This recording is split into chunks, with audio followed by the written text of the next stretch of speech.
नगर निगम चुनाव को लेकर तमाम तैयारियां हो गई है। आज जो कैंडिडेट हैं लोगों के बीच में जाकर वोट मांग रहे हैं। 2 मार्च को वोटिंग होगी, लेकिन फरीदाबाद की बात करें तो फरीदाबाद में माहौल गर्म है।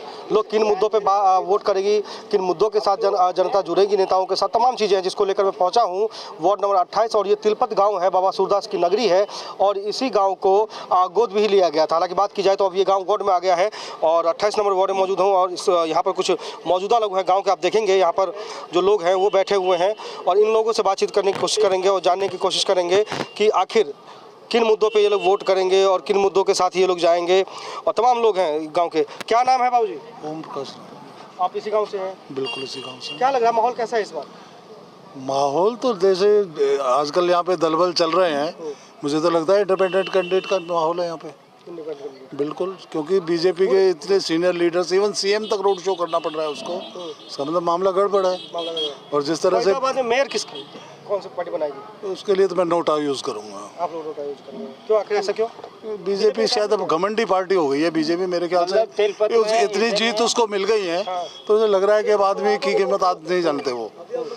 यहाँ जो लोग 30-30, 35-35 साल से बीजेपी के लिए काम करते रहे हैं, उन लोगों को ही टिकट काट दिया है। यहाँ पे 3-4 साइट हमारी, 3-4 जो वार्ड है लगातार, उसमें आप देखिए उनको इंडिपेंडेंट लड़ना पड़ रहा है और इतना दबाव है कि उन लोगों को निकाल भी दिया पार्टी से। हाँ, इससे कोई फर्क नहीं पड़ता। बीजेपी कहेगा वो खुद ही छोड़ देगा पार्टी। ऐसी पार्टी का क्या फायदा जिसमें 30-35 साल दिए हों और वो एकदम उसको टिकट ना दे, किसी और को पैरा जंपर से लाके बैठो उसको जंप करा दे। क्या फायदा ऐसी पार्टी का? तो बीजेपी का ये मेयर तो बीजेपी का ही बनेगा। बीजेपी का ही बनेगा। मेयर बीजेपी का बनेगा? पक्का पक्का है, पक्का बिल्कुल। और कैंडिडेट ऐसे कोई कमेंट्स नहीं करेंगे। No comments. आपने बहुत सारे चुनाव देखे ना कम दे कम इतनी उम्र कहाँ है हमारी। विकास तो हो फरीदाबाद में हो रहे हैं पर जितने होने चाहिए उतने नहीं हो रहे। सड़कें नहीं है सड़कें भी धीरे धीरे चल रहा है विकास। मेयर तो बीजेपी का ही बनेगा। मेयर बीजेपी का। और कैंडिडेट भी ज़्यादातर बीजेपी के जीतेंगे, ज़्यादा बीजेपी के जीतेंगे। और कांग्रेस वगैरह तो है ही नहीं कहीं पे भी। किन मुद्दों के साथ वोट करेंगे आप? विकास के मुद्दे पर करेंगे। विकास के मुद्दे पर। तो विकास हुए? हाँ हुए हैं और होंगे आगे। विकास हुए। क्या लगता है, विकास हुए? विकास हुए हैं तो बीजेपी का ही मेयर। हमारे गाँव की पता लगेगा कि अभी पहला ही निगम का चुनाव है। इससे तक तो पंचायत थी। तो पंचायत थी। तो पंचायत में जब पंचायत थी तब विकास हुआ? हाँ विकास हुआ, फुल विकास हुआ पूरा। अब क्या लगता है? अब आगे पता लगे, पहली बार हुआ है आगे पता लगेगा क्या करेंगे। आगे चलते हैं और लोग से भी जानने की कोशिश करेंगे कि आखिर वो क्या चाहते हैं, कैसा कैंडिडेट होना चाहिए, किन मुद्दों के साथ वो वोट करेंगे। जो गांव वार्ड में आगे उनकी तस्वीर दिखाई, लेकिन कॉलोनी जो मुख्य वोट है वो कॉलोनियों में है। उनसे बातचीत करने की कोशिश करेंगे। कॉलोनी के कुछ लोग हैं यहाँ पर, उनसे बातचीत करेंगे। और क्या नाम है आपका? दानपाल यादव। दानपाल, कहाँ रहते हैं? किसी कॉलोनी में? हरकेश नगर। क्या लगता है इस बार माहौल कैसा चल रहा है फरीदाबाद में इलेक्शन का? माहौल ठीक चल रहा है। माहौल ठीक चल रहा है। मेयर किसका बनेगा?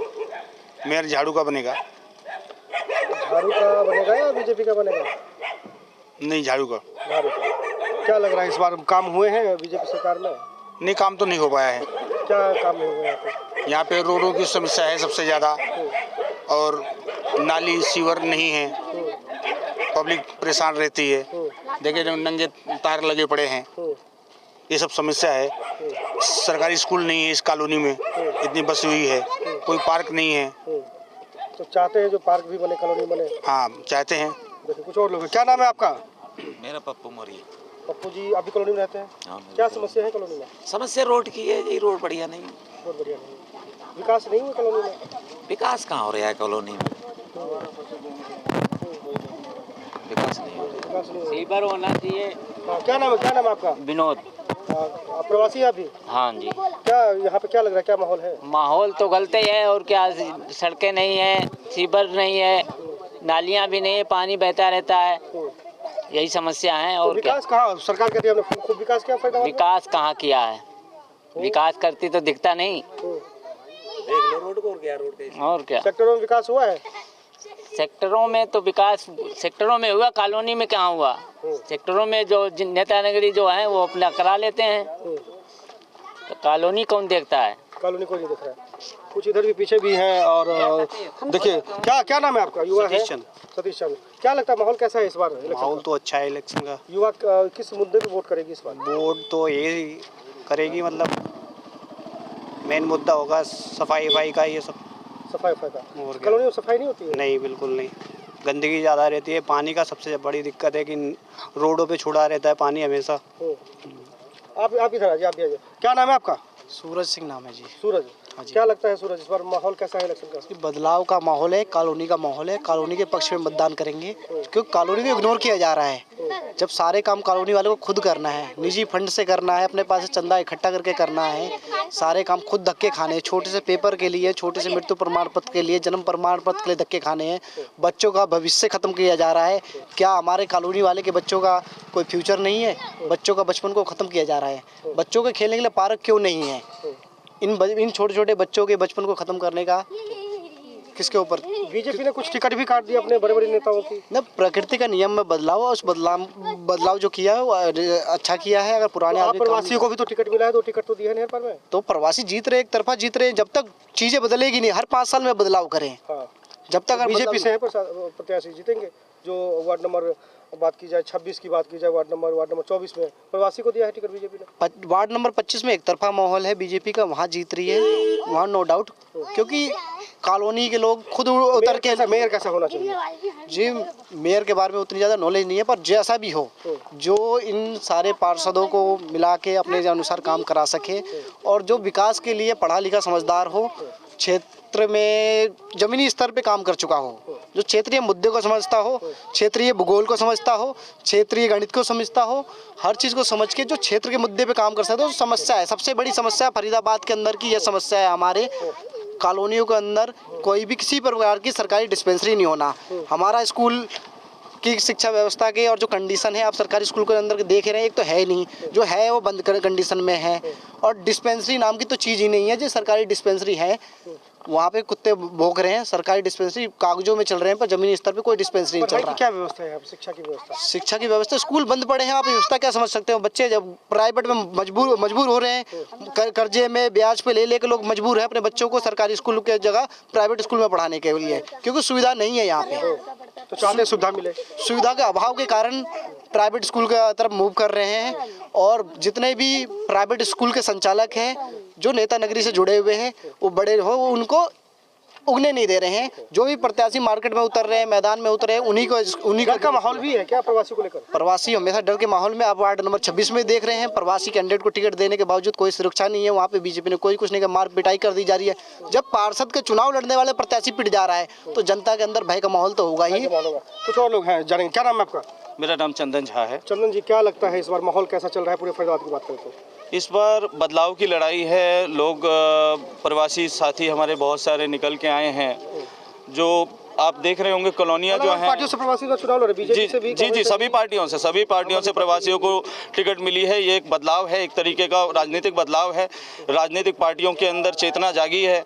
उन्हें पता चला कि अब प्रवासियों का भी समय आ चुका है। 35-35, 40-40, 50-50 सालों से इस फरीदाबाद शहर में प्रवासी साथी रह रहे हैं और वे सभी अभी तक भयभीत। क्या लग रहा है फरीदाबाद में, क्या लग रहा है माहौल? मेयर कैसा होना चाहिए? देखिए, फरीदाबाद का मेयर, अगर असल बात कहूँ तो देखिए, कांग्रेस का कोई वजूद नहीं रहा।